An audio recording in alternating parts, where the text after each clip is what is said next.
Lemelin. When you bring your issue forward, as I assume you're going to, could you please be specific about what the date of the minutes are so that we can look into it further? Thank you. Thank you, Chair Folker.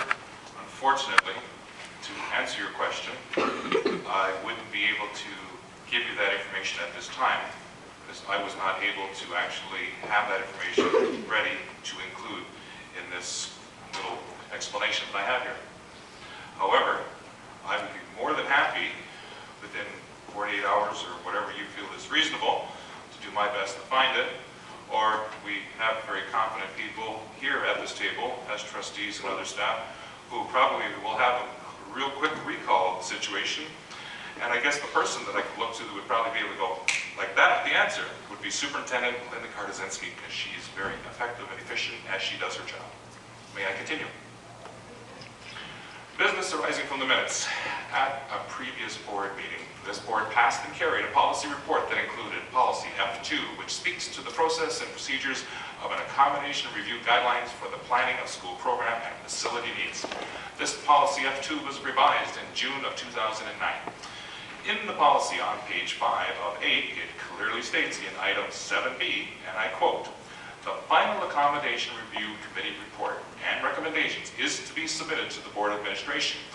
The Board of Administration shall review and analyze the document and present both the ARC report and the Board of Administration's report with its proposals and recommendations to the Director, and subsequently the Director or a designate will present the reports to the Board of Trustees. The Board of Administration will consider the ARC recommendations within the context of the program viability, economic reality, and the accommodation needs of all students in the board.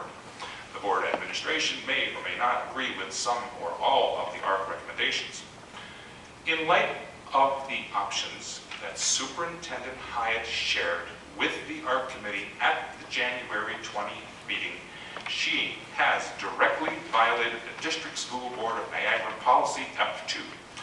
Nowhere in the policy does it state that Board Administration bring forth recommendation or informations geared toward the process of creating options for discussion as to how the ARC Committee will come to its final decisions, which will be presented to Board Administration.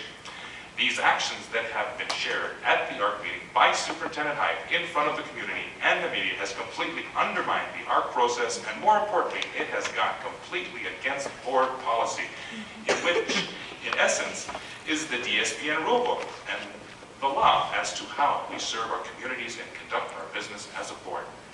There is a sense expressed to me by people in Welland that there seems to be a divide-and-conquer approach to the Board Administration recent actions, which they say has insulted many in the community and has caused them to feel that trustees don't have the final say to the ARC process. In fact, it appears by the actions of the Board Administration that they are, in fact, the group who makes the final decision towards board business. By offering a $5 million development favoring one school over others in the ARC process clearly shows Board Administration's attempt to divide the community.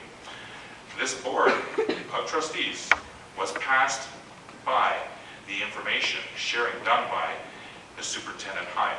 It clearly undermines the board authority and credibility. In closing, as trustee for Welland, in light of how Board Administration has shown disregard to policy F2, may I request an apology be given to the citizens of Welland community and a retraction of information Superintendent Hyatt shared with everyone present at the June 20th meeting. To the letter was said tonight, serious impacts, verbal, precise, very precise. You know when you say to the letter, serious impacts and all, policy needs to be followed to the letter. Thank you very much. I'm going to call on the Director, but I'm sorry, you referred to remarks at the June 20th meeting, is that correct? What meeting was that? January 20th? I thought you said January 20th. January All right, Director Hashizaki, could you enlighten us, please? From my understanding of Trustee Lemelin's comments, that he is suggesting that Superintendents Kartazinski and Hyatt are violating policies of the board. It's my job as director to investigate this allegation that Trustee Lemelin is suggesting. So I will do that and report back to the board. Thank you, Director Ashesani. Are there any other items under questions asked of the board members?